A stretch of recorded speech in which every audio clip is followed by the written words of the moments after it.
राधे कृष्ण राधे कृष्ण।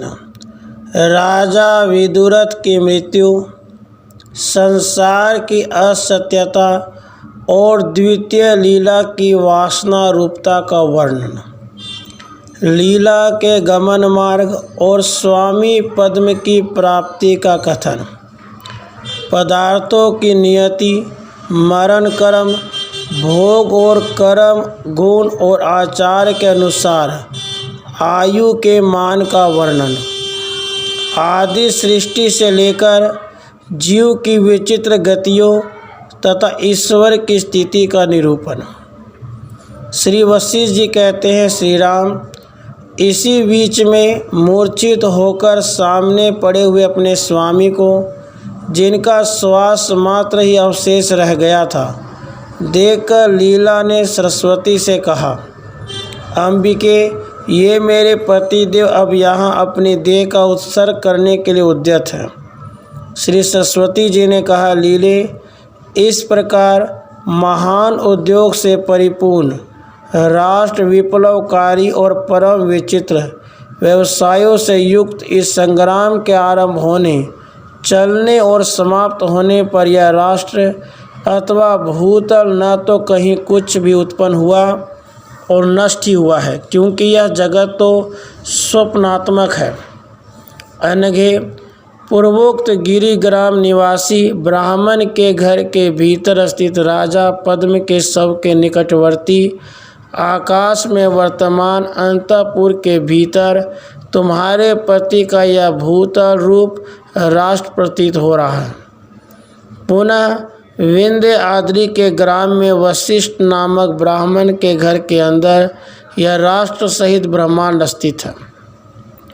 उसी ब्राह्मण के घर में सवयुक्त गेय जगत वर्तमान है। उस सवयुक्त गेय जगत के मध्य में इस गेय जगत का अस्तित्व है। यूँ यह त्रिजगत जो महान व्यवसायों से युक्त है, भरम रूपी है तथा गिरिग्राम रूपी देह के मध्य भाग में स्थित आकाश कोश में यह सागर सहित पृथ्वी दृष्टिगोचर हो रही है और तुमसे, मुझसे, इस लीला से एवं इस विदुरथ से संयुक्त यह चेतन परमात्मा ही विकसित हो रहा है। इसलिए तुम उत्पत्ति विनाश रहित उस परम पद रूप परमात्मा को मानो। वह स्वयं प्रकाश, परम शांत और निर्विकार है तथा मंडप गृह के भीतर अपने चिन्हमात्र स्वभाव के कारण उदित हुए अपने आत्मा में जगत रूप से आभासित हो रहा है। यदि भ्रम का दृष्टा ही न रहे तो भ्रम में भ्रमता कैसे होगी? अतः भ्रम की सत्ता है ही नहीं। जो कुछ है वह अविनाशी परम पदरूप परमात्मा ही है। उस परमात्मा को तुम ऐसे समझो कि वह उत्पत्ति विनाश रहित, स्वयं प्रकाश, शांत, आदि स्वरूप और निर्विकार होते हुए भी जगत रूप से प्रतीत हो रहा है।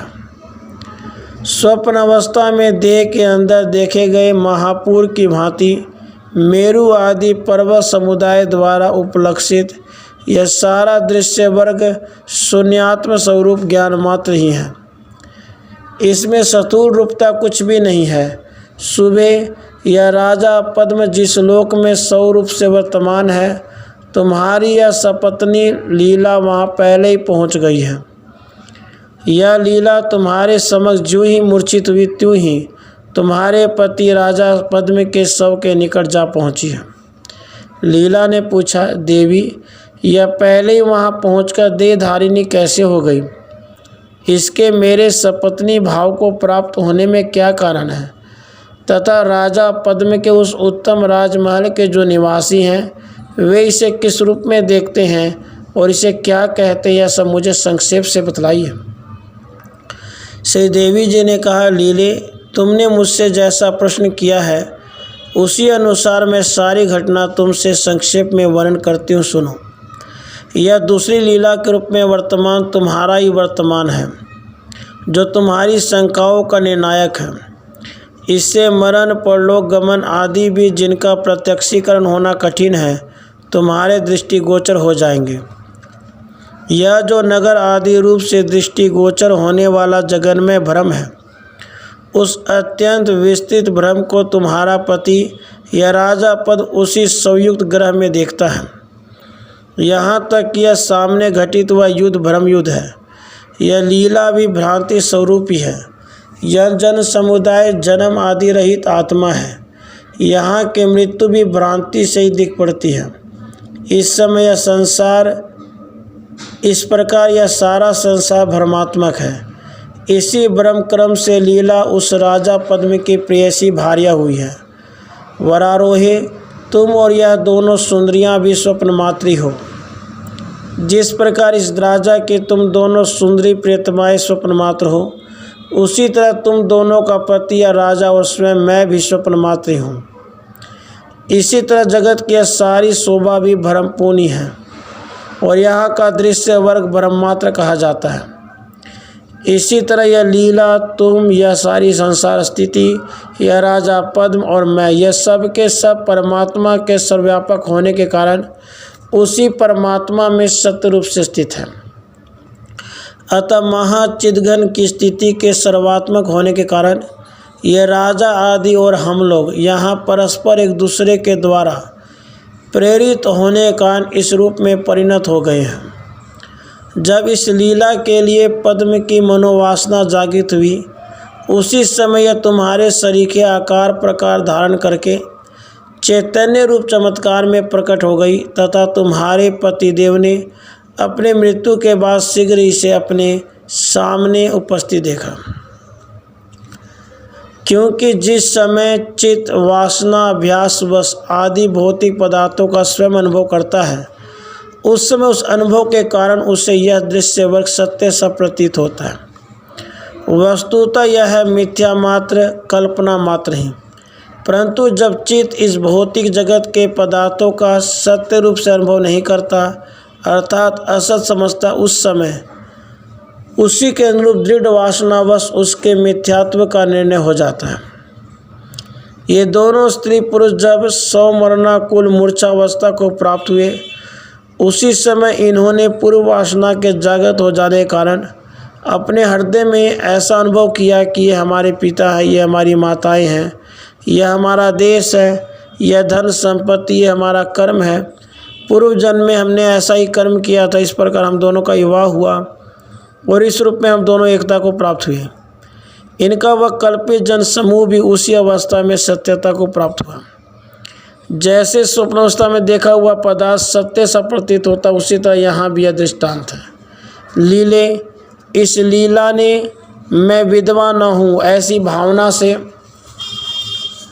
भावित होकर मेरी आराधना की थी तथा मैंने भी उसे मनो अनुकूल वर प्रदान किया था। इसी का निश्चय यह बालिका यहाँ पहले ही मृत्यु को प्राप्त हुई है। तुम लोग व्यष्टि चेतन और मैं तुम लोगों की समष्टि चेतन स्वरूपा कुल देवी हूँ, अतः सदा पूजनीय हूँ। मैं अपने आप ही सब कुछ करती हूँ। जब इस लीला के जीव ने इसके शरीर से उत्क्रमण करना चाहा, उसी क्षण उसने प्राणवायु के रूप में सूक्ष्म शरीर धारण कर लिया और मन द्वारा चलायमान हो मुख छिद्र से निकलकर इस देह का परित्याग कर दिया। उसके बाद मरणानुकूल मूर्छा के उपरांत जीवात्मा रूप से स्थित इस लीला ने इसी घर के आकाश में बुद्धि में संकल्पित पदार्थों को देखा। फिर यह भावनावश पूर्व देह की स्मृति हो जाने से स्वप्न की तरह ब्रह्मांड मंडल के भीतर जाकर अपने पति से संयुक्त हो गई। श्री वशिष्ठ जी कहते हैं, राघव, उसके बाद यह लीला जिसे सरस्वती द्वारा वर उपलब्ध हो चुका था, इसी वासना में शरीर से अपने पति राजा पद्म से मिलने के लिए आकाश मार्ग से ऊपर के लोकों में जाने को उद्यत हुई। उस समय पति मिलन के सुख का विचार करके यह प्रबल प्रेम भाव से संयुक्त हो आनंद पूर्वक उड़ चढ़ी। वहाँ पहुंचकर इसे इसकी प्यारी कुमारी कन्या जिसे सरस्वती देवी ने वहाँ भेजा था प्राप्त हुई। मानो वह लीला के संकल्प में महान दर्पण से निकलकर आगे खड़ी हो गई हो। कुमारी ने कहा, सरस्वती देवी की सहेली, तुम्हारा स्वागत है। मैं तुम्हारी कन्या हूँ। सुंदरी, तुम्हारी प्रतीक्षा करते हुए मैं यहाँ आकाश मार्ग में खड़ी हूँ। तब लीला ने कहा, कमल नयनी देवी, तुम मुझे स्वामी के समीप ले चलो। श्री वशिष्ठ जी कहते, रघुनंदन, तब कुमारी मात आओ, हम दोनों वहीं चल रही हैं। यूँ कहकर लीला को आगे होकर आकाश में मार्ग प्रदर्शन करने लगी। तत्पश्चात वह लीला उसके पीछे पीछे परिवर्तित हुई। आगे बढ़ने पर वह मेघ मार्ग को लांघकर वायु मार्ग में प्रविष्ट हुई। फिर वहाँ से चलकर सूर्य मार्ग से निकलती हुई नक्षत्र मार्ग में गई। उसी पार करके ब्रह्मांड कपाल में जा पहुँची। वहाँ जाने पर अपना चित्त मात्र ही जिसका शरीर है, वह लीला अपने हृदय में यूँ अनुभव करने लगी कि निश्चय यह सारा दृश्य अपनी कल्पना के स्वभाव से उत्पन्न हुआ भ्रम ही है। उसके बाद ब्रह्मांड के उस पार पहुंचकर वह जल आदि आवरणों को लांघती हुई आगे बढ़ने पर महान चेतनाकाश के मध्य में प्रविष्ट हुई। वह चेतनाकाश इतना विस्तृत है कि यदि अत्यंत वेगशाली गरुड़ भी उसके चारों ओर चक्कर लगाए तो सैकड़ों करोड़ कल्पों में भी उसके छोर का पता नहीं लगा सकते। जैसे महान वन में फलों की गणना नहीं की जा सकती, उसी तरह उस चेतनाकाश में लाखों के असंख्य ब्रह्मांड है जो परस्पर एक दूसरे से अलक्षित है। उन्हीं में से एक ब्रह्मांड को जो सामने उपस्थित एवं विस्तृत आवरण से आविष्टित था, वेद कर वह लीला उसके भीतर प्रविष्ट हुई। ठीक उसी तरह जैसे कीड़ा बेर के फल में छेद करके उसके भीतर घुस जाता है। उसके बाद भूमंडल में राजा पद्म के राज्य अंतर्गत उनके नगर में पहुंचकर उस मंडप में प्रवेश करके वह राजा के शव के निकट उपस्थित हुई। इतने में वह कुमारी सुंदरी लीला की आंखों से ओझल हो गई। जैसे पूर्ण ज्ञान हो जाने पर माया विनिष्ट हो जाते, उसी तरह वह कहीं चली गई। उसके बाद लीला स्वरूपी अपने पति के मुख को देखकर अपनी प्रतिभा के प्रभाव से सत्य को समझ गई कि ये मेरे पतिदेव संग्राम में राजा सिंधु के हाथों मारे गए और अब इन वीर लोगों को प्राप्त होकर सुखपूर्वक सो रहे हैं। मैं भी इस प्रकार श्रीदेवी की कृपा से सशरीर यहाँ पहुँची हूँ, अतः मेरे समान अनधन्य कोई दूसरी स्त्री नहीं है। यूँ भली भांति विचार कर लीला अपने हाथ में एक सुंदर चमर लेकर डुलाने लगी। श्रीदेवी ने कहा, लीले, यह राजा व वासनामयी लीला और उसके वे सभी भृत्य परस्पर पति पत्नी एवं स्वामी सेवक के भाव के अनुकूल ही एक दूसरों को देखते हैं। जैसे यह मेरी स्वाभाविक भार्या है, यह मेरी स्वाभाविक सखी है, यह मेरी स्वाभाविक रानी है और यह मेरा स्वाभाविक नौकर है। परंतु इस आश्चर्य वृत्तांत को पूर्ण रूप से केवल तुम, मैं और यह लीला ही तीनों ही जान सकेंगे। अन्य किसी के लिए भी इसका जितना जानना असंभव है। इसलिए जो ज्ञातव्य वस्तु का ज्ञान प्राप्त कर चुके हैं अथवा जिन्होंने परम धर्म का आश्रय ग्रहण कर लिया, वे ही आतिवाहिक अर्थात ब्रह्म आदि लोगों को प्राप्त होते हैं। दूसरों के लिए वह दुर्लभ है। महाप्रलय के अवसर पर जब सही पदार्थों का विनाश हो जाता, उस समय केवल अनंत चेतना का स्वरूप शांत सद्ब्रह्म ही शेष रहता है और जीवात्मा चेतन रूप होने के कारण मैं तेजस स्वरूप सद्ब्रह्म का अंश हूँ, यूँ अनुभव करता है। जैसे तुम स्वप्नावस्था में आकाश गमन आदि का अनुभव करती हो, उसके बाद तेजो अंश रूप वह जीवात्मा स्वयं ही अपने में सतुलत्व लाभ करता है। फिर वह सतुलत्व ही यह ब्रह्मांड कहा जाता है, जो असत्य होते हुए भी सत्य सा प्रतीत होता है।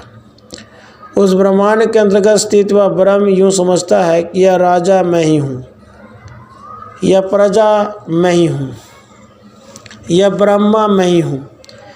तब फिर वह अपने आप मनोराज्य की सृष्टि करता है। वही मनोराज्य जगत है। उस प्रथम सृष्टि में जो संकल्प वृत्तियाँ जहाँ जिस रूप में विकसित हुई, वे वहाँ उसी रूप में आज भी निश्चल भाव से स्थित है। प्रलय काल में भी विश्वरूप परमात्मा को संपूर्ण वस्तुओं से शून्य कहना युक्त नहीं। भला सुवर्ण, कटक, कुंडल आदि स्थानों को छोड़कर कैसे रह सकता है? अर्थात जैसे सुवर्ण, कटक आदि में उत्पन्न है, उसी तरह परमात्मा समस्त पदार्थों में व्याप्त है।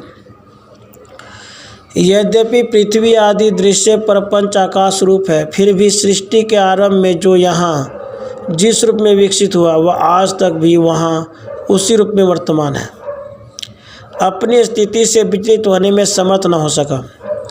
वस्तुतः तो सृष्टि के आदि में यह जगत उत्पन्न ही नहीं हुआ था। यह जो कुछ अनुभव हो रहा है, वह तो चिदाकाश रूप जीवात्मा के संकल्प का विकास है। इसे स्वप्न काल में घटित हुए सत्री प्रसंग की भांति कल्पित ही समझना चाहिए। सृष्टि के आदि में चिदाकाश स्वरूप जीवात्मा आकाश का संकल्प करने के कारण आकाश रूपता को और काल का संकल्प करने के कारण काल रूपता को प्राप्त होता है। जैसे स्वप्न में पुरुष अपने में ही जलता का अनुभव करता है, उसी तरह जीवात्मा जल का संकल्प करने के कारण जलवत स्थित होता है। स्वप्न की भांति जीवात्मा उस रूप को प्राप्त होता है और जैसा होता है वैसा ही वह ज्यों का त्यों स्थित है, क्योंकि चेतन के चमत्कार अर्थात माया की चतुरता से यह प्रपंच असत होते भी सत दिखाई देता है। जैसे स्वप्न कल्पना और ध्यान में आई हुई वस्तुएं असत होती है, उसी तरह आकाश तत्व, जलत्व, पृथ्वीत्व, अग्नित्व और वायुत्व ये सभी असत हैं। ऐसा चेतन स्वयं अपने अंदर अनुभव करता है। अब मृत्यु के पश्चात कर्म फल के अनुभव करने का जो कर्म है उसे संपूर्ण संशयों शांति के लिए सुनो। वह मरने पर कल्याणकारी होता है। जगत में अपने कर्मों की देश, काल, क्रिया और द्रव्य जनित शुद्धि और अशुद्धि ही मनुष्यों की आयु के अधिक और न्यून होने में कारण होती है।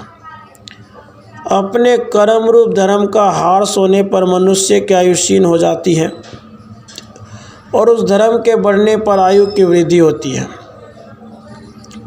बाल्य अवस्था में मृत्यु प्रदान करने वाले कर्मों को करने से बालक, युवा अवस्था में मृत्युदायक कर्मों से नौजवान और बुढ़ापे में मृत्युप्रद कर्मों के करने से वृद्ध मृत्यु को प्राप्त होता है। जो अपने धर्म का शास्त्रानुकाल आरंभ करके पीछे उसका अनुष्ठान करता रहता है, वह श्रीमान पुरुष शास्त्र वर्णित आयु का भागी होता है। यूँ अपने कर्मों के अनुसार ही जीव को अंतिम दशा प्राप्त होती है और उस मरणासन अवस्था को प्राप्त हुआ जीव मर्म घातिनी वेदनाओं का प्रत्यक्ष अनुभव करता है। प्रबुद्ध लीला ने पूछा, चंद्रवदनी देवी, मरण सुख रूप क्या है अथवा दुख रूप? चंद्रवदनी देवी, मरण सुख रूप है अथवा दुख रूप, और मरने के बाद फिर क्या होता है? इस प्रकार मरण का वृत्तांत मुझसे संक्षेप में कहिए। श्री देवी जी ने कहा, लीले, शरीर के अंत के समय मुमूर्षु पुरुष तीन प्रकार के होते हैं, मूर्ख, धारण अभ्यासी और युक्तिमान। इनमें धारणाभ्यासी दृढ़तापूर्वक धारणा का अभ्यास करके शरीर को छोड़कर सुखपूर्वक प्रयाण करता है। उसी प्रकार युक्तिमान भी सुखपूर्वक ही गमन करता है, परंतु जिसने न तो धारणा का अभ्यास किया है और न युक्ति प्राप्त की, वह मूर्ख पुरुष अपने मृत्यु समय विवश होकर दुख को प्राप्त होता है। वह विषयी पुरुष वासना के आवेश से विवस्था का अनुभव करता हुआ जड़ से कटे हुए कमल की तरह अत्यंत दीनता को प्राप्त हो जाता है। जिसकी बुद्धि शास्त्र अभ्यास द्वारा संस्कृत नहीं है एवं जो दुष्टों की संगति का सेवन करता है, वह मरने पर अग्नि में गिरे हुए जीव की भांति अंतर्दाह का अनुभव करता है। जब उस अज्ञानी पुरुष के कंठ से गुड़गुड़ाहट की आवाज़ निकलने लगती है, आँखों की पुतलियाँ उल्टी हो जाती है, शरीर का रंग विकृत हो जाता है, उस समय उसकी बड़ी दयनीय दशा हो जाती है। उसके आँखों के सामने घना अंधकार छा जाता है, जिससे उसे कुछ सूझ नहीं पड़ता। बोलने में असमर्थ होने का वह स्वयं जड़वत हो जाता है। जैसे सूर्य के अस्ताचल का आश्रय लेने पर क्रमशः प्रकाश की मंदता के कारण दिशाएं धुंधली हो जाती है, उसी तरह उसकी सारी इंद्रियों की शक्तियां क्षीण हो जाने के कारण वे अपने अपने विषयों को ग्रहण करने में असमर्थ हो जाती है। विशेष रूप से मोह के वशीभूत हो जाने से उसके मन की कल्पना शक्ति नष्ट हो जाती है, जिससे वह अविवेक वश मोह के अगाध सागर में डूबता उतराता रहता है। जीव से थोड़ी सी मूर्छा हुई त्यों ही प्राणवायु गति बंद हो जाती है, और जब सही प्राणों की क्रिया रुक जाती है तब उसे घोर मूर्छा छाती है। इस प्रकार परस्पर एक दूसरे के सहयोग से पुष्टता को प्राप्त हुए मोह, संवेदन और भ्रम से जीव पाषाणवत जड़ता को प्राप्त हो जाता है। सृष्टि के प्रारंभ से ही यह नियम चला आ रहा है। प्रबुद्ध लीला ने पूछा, देवी, यद्यपि यह शरीर 8 अंगों, सिर, 2 हाथ, 2 चरण, गुह्यस्थान, नाभि और हृदय से संपन्न है, तो भी इसे व्यथा, विमोह, मूर्छा, भ्रम, व्याधि और अचेतनता यह सब कष्ट प्राप्त होते हैं। इसका क्या कारण है?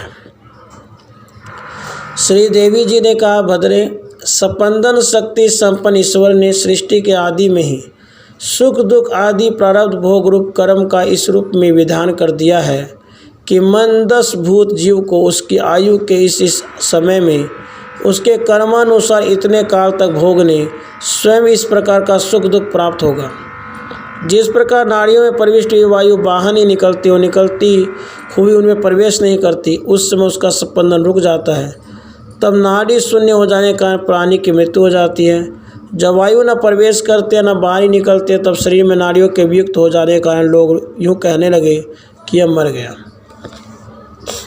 ज्ञान वृत्ति का वेदन रूप स्वभाव बाधा रहित है, इसलिए जन्म मरण उस स्वाभाविक ज्ञान वृत्ति से अलग नहीं है। अर्थात जब तक मनुष्य में विद्या रहेगी तब तक उसे जन्म मरण से छुटकारा नहीं मिल सकता, क्योंकि ये उसके लिए स्वाभाविक ही है। केवल मुक्ति होने पर ही उसे छुटकारा मिलता है। जैसे लंबी लता के बीच बीच में गांठें होती हैं, उसी प्रकार चेतन सत्ता के मध्य मध्य में जन्म मरण होते हैं। वस्तुतः जो चेतन पुरुष न कभी जन्मता और न कभी मरता है, पुरुष स्वप्न काल के संभ्रम की भांति केवल भ्रम में ही इन जन्म मरण को देखता है, क्योंकि चेतना मात्र ही पुरुष है, फिर वह कब और कहाँ नष्ट हो सकता है। यदि पुरुष जीवात्मा को चेतन से अतिरिक्त माने तो बताओ दूसरा कौन पुरुष हो सकता है। अतः चेतना मात्र ही पुरुष है, यही बात ठीक है। भला बताओ तो सही कि आज तक इस संसार में किसी ने किसी के चेतन को किसी प्रकार मरा हुआ देखा है?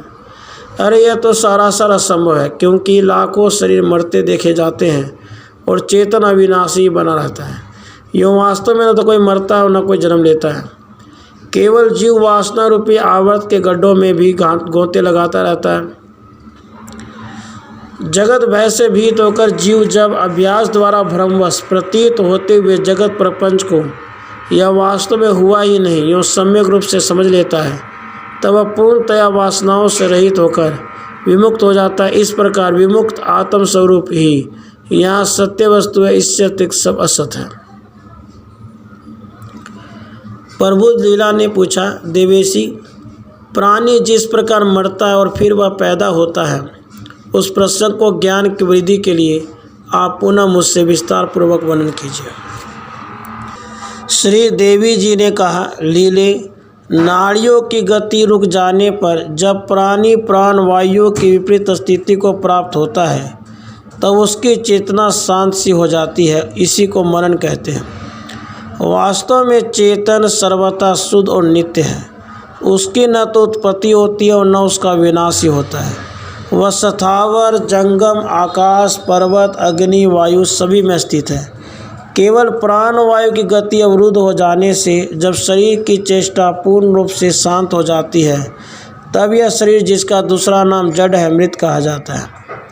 जब यह शरीर स्वरूप में परिवर्तित हो जाता है और प्राण वायु अपने कारण रूप महावायु में विलीन हो जाती है, तब वासना रहित चेतन अपने आत्म तत्व में विकसित हो जाता है। फिर पुनर्जन्म के बीजभूत वासना से युक्त एवं सूक्ष्म शरीर वाला वह व्यष्टि चेतन जीव नाम से पुकारा जाता है। शरीर के मरने के बाद लौकिक व्यवहार करने वाले लोग उसी जीव को प्रेत शब्द से पुकारते हैं और चेतन गंध मिली हुई वायु के समान वासनाओं से संयुक्त हो जाता है। जब वह जीव इस शरीर आदि दृश्य का परित्याग करके देहांतर का दर्शन करने के लिए उत्सुक होता है, उस समय उसकी स्वप्न एवं मनोराज्य की भांति नाना कृतियाँ हो जाती हैं। फिर उसी प्रदेश के अंदर वह पूर्व जन्म की समन शक्ति से युक्त हो जाता है और तभी मरण काल की मूर्छा के पश्चात वह अन्य शरीर को देखने लग जाता है। लीले, मरने के बाद जीव को जो प्रेत कहा जाता है, वे प्रेत 6 प्रकार के होते हैं। उनके इस भेद को सुनो। साधारण पापी, मध्यम पापी, स्थूल पापी, सामान्य धर्म वाले, मध्यम धर्म वाले और उत्तम धर्मात्मा। इनमें से किसी के 2 भेद और किसी के 3 भेद भी होते हैं। कोई पाषाण तुल्य हृदय वाला एवं अत्यंत मूढ़ महापात की अपने अंतःकरण में 1 वर्ष तक स्मृति मूर्छा का अनुभव करता है। तत्पश्चात समयानुसार चेतनता को प्राप्त होकर वासना रूपी स्त्री के उदर से उत्पन्न हुए अक्सर नारकीय दुखों का चिरकाल तक अनुभव करके एक महान दुख से दूसरे दुख को प्राप्त होता हुआ सैकड़ों योनियों का भोग करता है। तब कभी स्वप्न संभ्रम रूपी संसार में शांति को प्राप्त होता है, अर्थात उसके कर्म फल भोगों की निवृत्ति होती है, अथवा मरण मूर्छा के अंत में उसी क्षण वे हृदय स्थित वृक्ष आदि स्थावर योनियों का ही, जो सैकड़ों जड़ दुखों से व्याप्त है, अनुभव करते हैं और फिर चिरकाल तक नरक में अपनी अपनी वासनाओं के अनुरूप दुखों का भोग करके भूतल पर नाना योनियों में जन्म धारण करते हैं। यह महापात की गति का वर्णन है। अब जो मध्यम पापी उसकी गति का वर्णन करते हैं। वह मृत्युकालिक मूर्छा के बाद कुछ काल तक पाषाण तुल्य जड़ता का अनुभव करता है। तत्पश्चात जब उसे चेतनता प्राप्त होती है, तब वह कुछ काल के बाद अथवा उसी समय त्रेग आदि कर्म से नाना योनियों का भोग करके संसार को प्राप्त होता है। जो कोई साधारण पापी होता है, वह मरते ही अपने वासनाओं के अनुसार प्राप्त हुए अविरल मानव देह का अनुभव करता है। उसी क्षण पूर्व संस्कार के अनुसार उसकी स्मृति का उदय होता है और स्वप्न में मनोराज्य की भांति उसके अनुभव में वैसी वस्तुएं आने लगती हैं जो सर्वश्रेष्ठ महान पुण्यात्मा है। वे मृत्यु जनित मूर्छा के पश्चात पूर्व वासना की स्मृति से स्वर्गलोक तथा विद्याधर लोक के सुख का भली भांति उपयोग करते हैं। फिर पुण्य फल भोग के बाद अपने कर्मांतर अर्थात पाप कर्म के अनुसार प्राप्त हुए फल को अन्यत्र भोग कर मनुष्य लोक में धनी सत्पुरुषों के घर में जन्म धारण करते हैं। जो मध्यम धर्मात्मा है, वह मरण मूर्छा के बाद आकाश वायु से आंदोलित हो उत्तम वृक्ष और पल्लवों से सुशोभित उपवन में जाते हैं और वहाँ अपने पुण्य कर्मों का फल भोग लेने के बाद मनुष्यों के हृदय प्रविष्ट होते हैं। फिर रेत सिंचन के समय जन्म कर्मानुकूल स्त्रियों के गर्भ में स्थित होते हैं। इस प्रकार प्रेत मृत्यु जनित मूर्छा के बाद अपनी वासना के अनुसार अपने हृदय में इस अवस्था कर्मशः अथवा कर्म रहित ही अनुभव करते हैं। वे ये जानते हैं कि हम लोग पहले मृत्यु को प्राप्त हुए, उसके बाद बंधुओं द्वारा क्रमशः पिंड आदि दान करने से हम पुनः आतिवाहिक शरीरधारी होकर उत्पन्न हुए। तत्पश्चात हाथों में काल पास लिए हुए ये यमदूत आ पहुँचे। अब इन यमदूतों द्वारा ले जाता हुआ मैं क्रमशः यमपुरी को जाऊंगा। उन प्रेतों में जो उत्तम पुण्यात्मा होता वह यूँ समझता है, ये दिव्य मनोहर विमान और उपवन मुझे बारंबार अपने शुभ कर्मों से ही प्राप्त हुए हैं। इसके विपरीत पापी मनुष्य अनुभव करता है कि ये जो बर्फ़ की चट्टानें, कांटे, गड्ढे, तलवार के धार के समान तीखे पत्तों से पूर्ण वन मुझे प्राप्त हुए हैं, ये मेरे अपने दुष्कर्मों के फल स्वरूप उत्पन्न हुए हैं। मध्यम पुण्यात्मा जानता है कि यह मार्ग जो मेरे सामने उपस्थित है उसमें आनंद पूर्वक पैदल चला जाता है। शीतल और हरी घास उगी हुई है, यह घनी छाया से आच्छादित है और स्थान स्थान पर बावलियों से युक्त है। मध्यम पापियों अनुभव करता है, यह मैं यमपुरी में पहुंच गया। ये प्राणियों के राजा यमराज है और यहाँ मेरे कर्मों के विषय में यह विचार किया गया। इस प्रकार संसार का विशाल अंश जो सत्य से प्रतीत होने वाले संपूर्ण पदार्थों और इनकी क्रियाओं से प्रकाशमान है, प्रत्येक को प्राप्त होता है। आकाश की तरह स्वरूप रहित वह प्रपंच देश काल और क्रिया के विस्तार से दीप्यमान होते हुए भी कुछ नहीं है, किंतु सर्व आरोप शून्य एवं विशिष्ट ज्ञान संपन्न आत्मा ही सब कुछ है। यमपुरी में पहुँचने पर जीव कहता है, अब मुझे यमराज का आदेश प्राप्त हो गया है, अतः मैं अपने कर्मों का फल भोगने के लिए शीघ्र ही यहाँ से उत्तम स्वर्गलोक अथवा नरक में जाता हूँ। यमराज ने मेरे लिए जिस स्वर्ग अथवा नरक का निर्देश किया था, मैंने उसका भोग कर लिया तथा यम निर्दिष्ट उन योनियों में भटक चुका। अब मैं पुनः संसार में जन्म ग्रहण करूँगा। यह मैं धान का अंकुर होकर उत्पन्न हुआ, फिर क्रमशः बढ़कर फल रूप में स्थित हुआ। इस प्रकार शरीर अभाव के कारण वह जब उसकी सारी इंद्रियां भली भांति सोई रहती है, उसी अवस्था में वह भुक्त अन्न आदि द्वारा पुरुष के शरीर में प्रवेश करके वीर्य रूप में परिणत हो जाता है। वही वीर्य जब माता की योनि पड़ता है तब वह गर्भ का रूप धारण करता है। वही गर्भ अपने पूर्व जन्म के कर्मानुसार उत्तम अथवा निकृष्ट प्रारब्ध से युक्त हो संसार में मनोहर आकृति वाले बालक रूप में जन्म लेता है। कुछ काल के बाद वह चंद्रमा के समान मनोहर और कामोन्मुख जवानी का अनुभव करता है। उसके बाद विकसित कमल पर गिरे हुए तुषार रूपी वज्र की तरह उसे वृद्धावस्था गिरती है। उस बुढ़ापे में भी किसी न किसी व्याधि के निमित्त से ही उसका मरण होता है। पुनः उससे मृत्यु जनित मूर्छा आती है। पुनः स्वप्न के भांति बंधुओं द्वारा दिए गए पिंड आदि द्वारा सूक्ष्म शरीर की प्राप्ति होती है और फिर वह यमलोक को जाता है। वहाँ से पुनः नाना प्रकार की योनियाँ प्राप्त करने पर वह भ्रमण करता ही रहता है। इस प्रकार इस वेगशाली परिवर्तन का वह तब तक पुनः पुनः अनुभव करता है जब तक उसे मोक्ष की प्राप्ति नहीं हो जाती। प्राणियों के शरीर में जो छिद्र स्थान है उनमें प्रविष्ट हुई वायु जब अंगों में चेष्टा उत्पन्न करती है तब लोग कहते हैं कि वह जीवित है, परंतु ऐसी स्थिति सृष्टि के आदि में केवल जंगम प्राणियों में उत्पन्न हुई थी। इसी कारण ये वृक्ष आदि स्थावर प्राणी सचेतन वे भी चेष्टाहीन है। जब जीवात्मा मनुष्य आदि शरीर रूप दूसरे नगर में पहुंचता है तब वहाँ बुद्धि को चक्षु आदि इंद्रिय गोलकों में ले जाकर उनके द्वारा बाह्य पदार्थों का अनुभव करता है, जैसे आकाश शून्यता से, पृथ्वी धारण शक्ति से और जल आप्यायन शक्ति से युक्त है। तात्पर्य यह है कि जीवात्मा स्वेच्छा से जिसके लिए जैसी कल्पना करता है वह वैसा ही अपना शरीर हो जाता है। इस प्रकार सर्वव्यापी परमात्मा जंगम रूप से जंगम की और स्थावर रूप से स्थावर की कल्पना करता हुआ सबके शरीर में अस्तित्व है।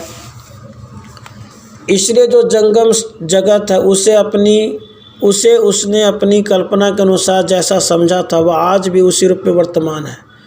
जैसे जिन वृक्ष, शिला, पेड़ पौधों आदि तृण आदि को स्थावर होने के कारण जड़ समझा गया था वे आज भी वैसे स्थित है, क्योंकि न तो जड़ता ही कोई पृथक वस्तु और न चेतन ही। इन पदार्थों की सृष्टि, स्थिति और विनाश में कोई भेद नहीं है और न सत्ता सामान्य में ही कोई अंतर है, तो सब में सत्ता समान है।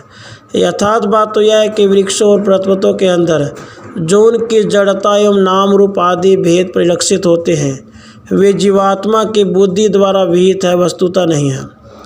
वही जीवात्मा स्थावर आदि के भीतर में स्थावर हो ऐसी बुद्धि से स्थित होने के कारण जंगम से भिन्न नाम और अभिमान का विषयभूत होकर वृक्ष आदि अन्य स्वरूपों में स्थित है। कृमि, कीट और पतंगों के अंदर संवित रूप से वर्तमान जीवात्मा ही उनकी बुद्धि का रूप धारण करता है और वही अनेक विधि नाना रूपों से व्यवहृत होता है। सभी स्थावर जंगम अपने अपने अनुभव में ही लीन हैं, परंतु जब वे एक दूसरे को संबंधित होते हैं तब उनमें यह स्थावर है और यह जंगम है यूँ संकेत की आवश्यकता पड़ती है। चेतन तो परमार्थ रूप से स्थावर जंगम सभी में वर्तमान है, परंतु जंगम प्राणियों में वायु के प्रवेश करने से चेष्टाएं होती हैं, स्थावरों में नहीं होती। जिस प्रकार विश्व के समग्र पदार्थों के स्वभाव का विकास होता है और जैसे वे असत्य होते भी सत्य से प्रतीत होते हैं, यह सब वृत्तांत तो मैंने तुम्हें बतला दिया।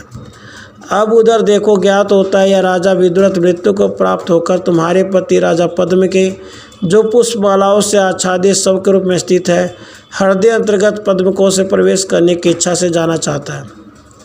प्रबुद्ध लीला ने पूछा, देवेश्वरी बताइए, यह राजा विदुरथ किस मार्ग से उत्सव मंडप में जाने को इच्छुक है, जिससे हम दोनों भी उसे देखती हुई उस उत्तम मंडप में शीघ्र ही जाएं।